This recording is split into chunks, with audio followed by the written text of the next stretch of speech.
భర్తకు ప్రమాదంలో వెన్నెముక దెబ్బ తగిలిందా? మంచం పెట్టాడు. అయ్యో పాపం. కేరళ వైద్యం చేస్తున్నావా? చాలా టైం పడుతుంది అనుకుంటాను.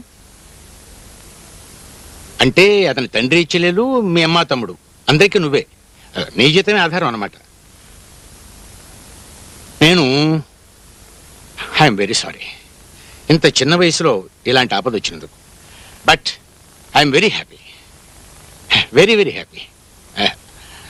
నీలాంటి ఇల్లాలు దొరకటం అతని అదృష్టం. అతను తప్పకుండా కోలుకుంటాడు.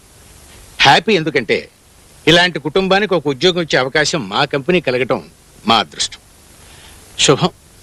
రేపు కూడా మంచి రోజే. రేపు ఉదయం వచ్చి జాయిన్ కావచ్చు. Thank you very much. చూడమ్మా, వైద్యానికి అడ్వాన్స్ ఏదైనా కావాలంటే. థ్యాంక్ యూ సార్, ఇప్పుడు అవసరం లేదు, ఉన్నప్పుడు అడుగుతాను. సార్ ఉన్నప్పుడు అడగడం ఏమిటి? నా బొందా ఇచ్చినప్పుడు తీసుకో. బాబాయ్. అంతేలే, అక్కర్లేదంటే మనం ఏమన్నా బతిమాలతామా?